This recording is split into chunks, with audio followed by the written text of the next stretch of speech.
Salam sejahtera Malaysia, terima kasih kerana menonton video-video dalam channel ini. Sebelum kita mula, jangan lupa untuk tekan tombol subscribe, share, like dan komen. Let's go! Salam sejahtera dan salam perpaduan kepada seluruh rakyat Malaysia. Berita panas hari ini bertajuk Anwar pembohong, gagal kemuka bukti seperti dijanji. Mahathir bertemu. Dr. Mahathir Mohamad menganggap Perdana Menteri Anwar Ibrahim sebagai seorang pembohong demi kepentingan pribadi dan sejak 25 tahun lalu tidak pernah memberikan bukti kukuh menunjukkan bekas Perdana Menteri itu pernah menyalahgunakan kuasa untuk menggumpul kekayaan. Dalam senggahan 60 halaman terhadap pernyataan pembelaan Anwar terhadap saman fitnahnya, bekas ahli Parlimen Langkawi itu menegaskan bahawa defendant merujuk kepada apa yang dipanggil dokumen sebagai bukti tetapi akan memberi alasan apabila enggan mendedahkan bukti tersebut. Ahli politik veteran berusia 97 tahun itu menegaskan pembelaan Anwar tidak mengandungi sebarang bukti walaupun pengerusi PH itu pada 7 April lalu dilaporkan media sebagai berkata dia sedia untuk mengemukakan bukti untuk menyokong dakwaannya terhadap plaintiff. Mahathir mendakwa ia bertentangan dengan pendapat Anwar tentang kerajaan menyelamatkan KPB, kini dikenal sebagai Pos Logistik Berhad, sebuah syarikat yang anak plaintiff Mirzan adalah pemegang saham majoriti dan pengarah. Defendant sendiri sebagai timbalan Perdana Menteri ketika itu, Mac 1998, memberitahu media bahawa ia bukan langkah penyelamatan tetapi sekadar keputusan perniagaan.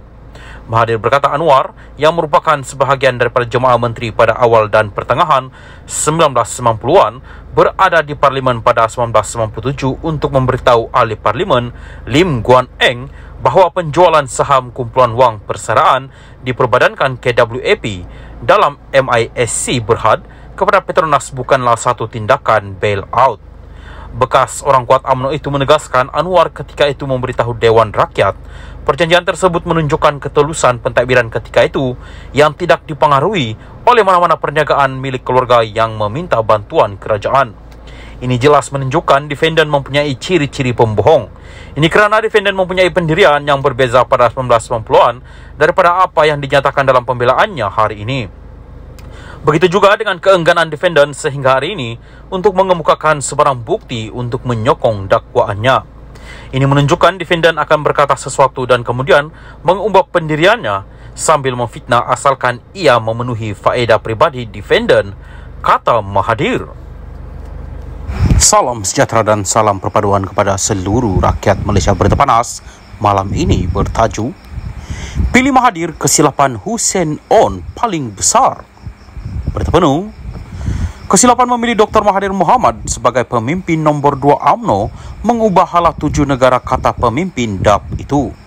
Serangan terbaru Dr. Mahathir Mohamad mendorong Lim Kit Siang mengenang kembali pengakuan bekas Presiden UMNO dan Perdana Menteri Hussein On mengenai kesilapan terbesarnya dalam hidup.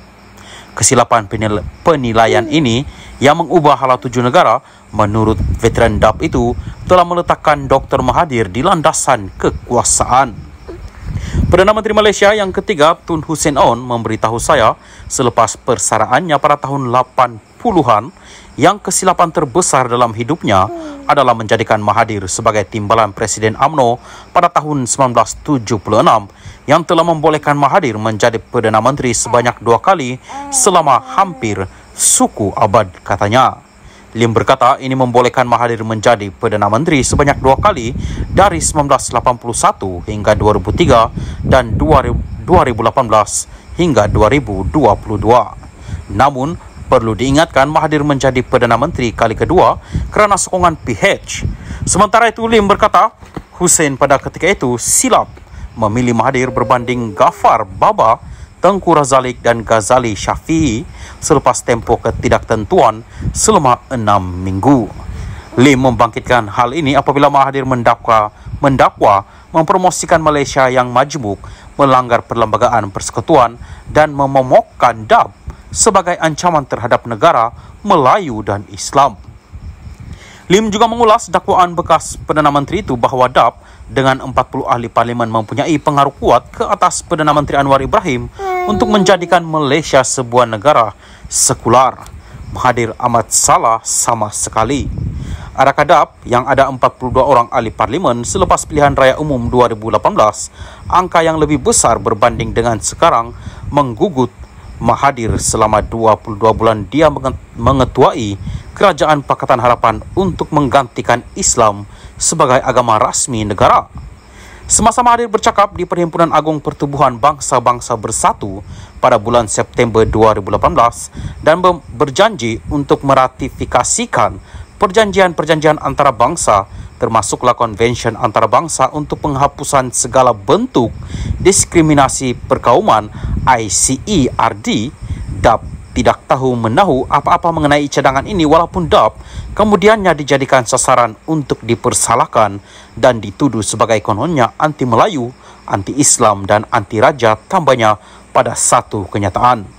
Lim juga mengkritik Mahathir kerana seolah-olah jahil mengenai perlembagaan walaupun menjadi Perdana Menteri sebanyak 2 kali selama hampir suku abad. Perkara 3-1 menyatakan Islam ialah agama bagi persekutuan, tetapi agama-agama lain boleh diamalkan dengan aman dan damai di mana-mana bahagian persekutuan. Tidak ada apa-apa peruntukan untuk apa-apa agama rasmi dalam perlembagaan Malaysia. Tetapi persefahaman dan toleransi golongan bukan Islam di Malaysia terhadap Islam di Malaysia adalah dalam bentuk di mana semua rakyat Malaysia, sama ada Buddha, Hindu, Kristian, Sikh atau Tao, tidak mempunyai bantahan untuk Islam menjadi agama rasmi di Malaysia. Perkara yang sama juga terpakai kepada DAP, katanya lagi. Lim berkata dia gagal memahami bagaimana Mahathir boleh membuat kesimpulan bahawa mempromosikan Malaysia sebagai negara berbilang kaum itu bertentangan dengan perlembagaan. Adakah Mahathir mengatakan yang wawasan 2020 dan 9 cabaran strategiknya juga bertentangan dengan perlembagaan? 3 Perdana Menteri terawal negara, Tengku Abdul Rahman, Razak Hussein dan Hussein On berpegang dengan idea negara majmuk. Boleh lihat kepada perkara 43-2, perlembagaan yang tidak meletakkan identiti kaum untuk siapa yang boleh menjadi Perdana Menteri, sebaliknya mengatakan Perdana Menteri perlulah mempunyai sokongan majoriti ahli-ahli parlimen yang diundi rakyat jelasnya. Lim berkata walaupun tiada permusuhan antara kaum dan agama di Malaysia, ada pihak yang mahu mewujudkan perpecahan dengan pembohongan, kepalsuan, berita palsu dan ucapan kebencian dalam 6 pilihan raya negeri yang akan datang. Menjadi satu tragedi apabila dalam kalangan pihak ini